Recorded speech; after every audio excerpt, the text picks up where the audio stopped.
Hi guys, welcome back to Spotaria channel. So today in this video I'm gonna show you how to remove Samsung A33 5G developer options. But before you continue this video, as always, I hope you like, comment and subscribe to support this channel, and don't forget to hit the notifications bell. So without any further ado, let's get started. Well, firstly here I have to go to the settings options.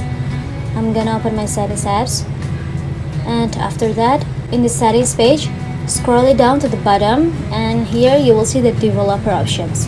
Just tap on it to open it. After that, at the first option, you will see your developer options right now is on. So to turn it off or to disable it, you just have to tap on the toggle next to on option right here. I'm gonna tap on it right now, and yeah, it's already changed to the on. And now I'm gonna go back, and as you can see here at the bottom, you can see the developer options again. So yeah, it's successful, and thanks for watching this video guys. I think it's enough. Don't forget to leave your comment in the column below. I'll see you soon on the next one, and good luck.